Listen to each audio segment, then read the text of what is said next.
जय हिंद साथियों। कैसे हैं आप सभी लोग? आशा करता हूँ आप सभी लोग अच्छे होंगे।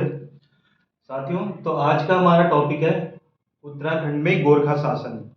तो आज हम उत्तराखंड में गोरखा शासन के बारे में चर्चा करेंगे। ठीक है साथियों। तो मैंने उत्तराखंड में गोरखा शासन समझने के लिए एक मैप बनाया है उत्तराखंड का। ये देखिए, इधर है चंद्रवंश और ये गढ़वाल में है परमार वंश। साथियों, मैं मैप इसलिए बनाता हूँ, अगर आप मैप के थ्रू पढ़ाई करेंगे, किसी भी चीज़ को अगर आप मैप के थ्रू समझेंगे तो आपके लिए काफ़ी इजी हो जाएगा चीज़ों को समझना, और आपके जो दिमाग में है वो चीज़ें काफ़ी लंबे समय तक रहेंगी।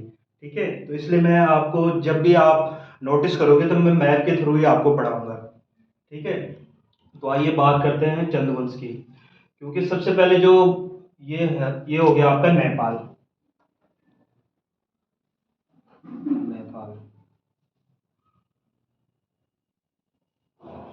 सबसे पहले जो गोरखाओं ने आक्रमण किया वो कुमाऊं पर ही करा।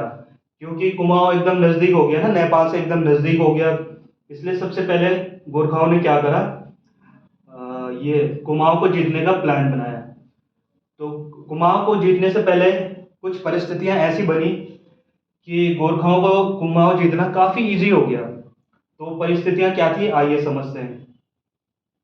सबसे पहले क्या हो रहा था, जो ये चंद्रवंश था, यहाँ पे पहली बात तो एक दुर्बल सा राजा था, मतलब कठपुतली राजा कहेंगे उसे। उसका नाम था महेंद्र चंद।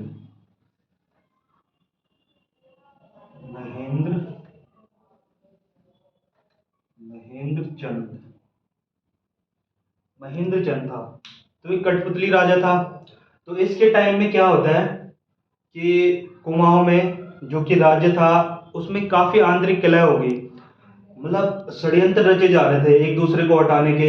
एक कहता था कि मैं राजा बनूंगा, दूसरा कहता था मैं राजा बनूंगा। इस तरीके से काफी षड्यंत्र रचे जा रहे थे यहाँ पे। और इनमें एक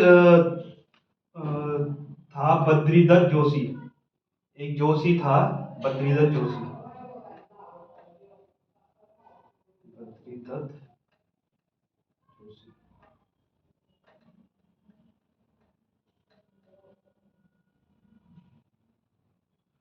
तो बद्रीदत्त जोशी कहता था कि मैं राजा बनूंगा, कोई और दावा करता था कि मैं राजा बनूंगा। इस तरीके से काफी मतलब षड्यंत्र रचे जा रहे थे, जिससे कि ये पूरे कुमाऊं की स्थिति बहुत दुर्बल हो गई थी। और ये सूचनाएं सारी कहाँ जा रही थी, नेपाल को जा रही थी। सूचनाएं सारी नेपाल को जा रही थी।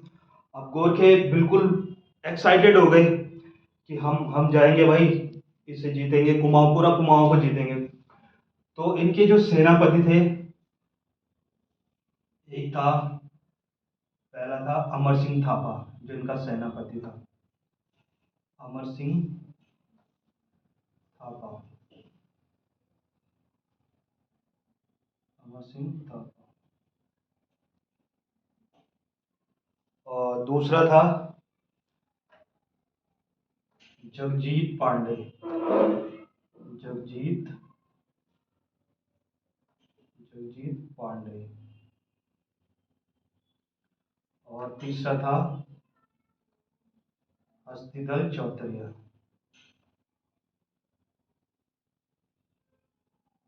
हस्तिदल चौतरिया।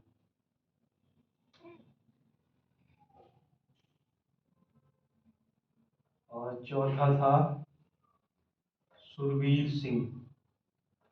सुरवीर सिंह सुरवीर सिंह थापा। तो ये चार इनके नेतृत्व में, पहला हो गया अमर सिंह थापा, दूसरा हो गया जगजीत पांडे, तीसरा हो गया हस्तिदल चौतरिया, और चौथा हो गया सुरवीर सिंह थापा। तो इनके नेतृत्व में गोरखाओं ने क्या करा कि कुमाऊं पे अटैक कर दिया। इन्होंने क्या करा, काली नदी को पार किया। जनवरी जनवरी 1790 में, जनवरी 1790 में इन्होंने क्या किया, काली नदी को पार किया। ये उत्तराखंड और नेपाल के बॉर्डर पे है ना काली नदी, यहाँ पे ये काली नदी है। तो इन्होंने दो तरफ से अटैक किया। एक तो इन्होंने डायरेक्टली यहाँ कुमाऊं पे अटैक किया, एक डायरेक्टली कुमाऊं पे, और एक इधर से सोर घाटी को पार करते हुए यहाँ से गोरखाओं ने क्या कर दिया, अटैक कर दिया। अब जैसे ही इन्होंने अटैक किया तो इसकी जानकारी महेंद्र चंद को लगी, और महेंद्र चंद ने जल्दीबाजी में क्या क्या किया, अपने कुछ लड़ाकू योद्धाओं को बुलाया और थोड़ी बहुत जो भी उसके पास सेना बची हुई थी उसका गठन किया और जाके गोरखाओं का सामना करने निकल गया। तो क्या होता है कि ये जैसे ही जाता है तो गोरखाओं से बुरी तरह से पराजित हो जाता है। इसके 200 सैनिकों को गोरखा पूरा कत्लेआम कर देते हैं इनका। और फिर क्या होता है, ये महेंद्र चंद हो गया और दूसरा लाल सिंह, दूसरा हो गया लाल सिंह, इन दोनों की जो सेनाएं होती हैं वो हार जाती हैं, दोनों की सेनाएं हार जाती है। उसके बाद क्या होता है कि गोरखा कुमाऊं को जीत जाते हैं, और इनके जीतने के बाद पूरे कुमाऊं में अफरा तफरी मच जाती है। दोस्तों आपको यकीन नहीं होगा, पूरा जो गोरखा शासन रहा है वो काफ़ी अत्याचार भरा हुआ शासन रहा है। अभी भी आप अगर गढ़वाल में जाएंगे, जो वहाँ पे बुजुर्ग लोग होंगे उनसे पूछेंगे आप, तो आपको पता चलेगा कितने अत्याचार किया है गोरखाओं ने, किस तरीके से लोगों को परेशान किया, किस तरीके से क्या किया इन्होंने, कि बड़े बहुत सारे टैक्सेस लगा दिए। मतलब उनके लिए एक चिड़िया को मारना और इंसान को मारना दोनों बराबर चीज़ें थी। इस तरीके से इन्होंने शासन किया था। तो इस तरीके से ये जनवरी 1790 में पूरे जो कुमाऊं पे है इनका राज हो जाता है। इसके बाद गोरखाओं का अगला टारगेट था गढ़वाल।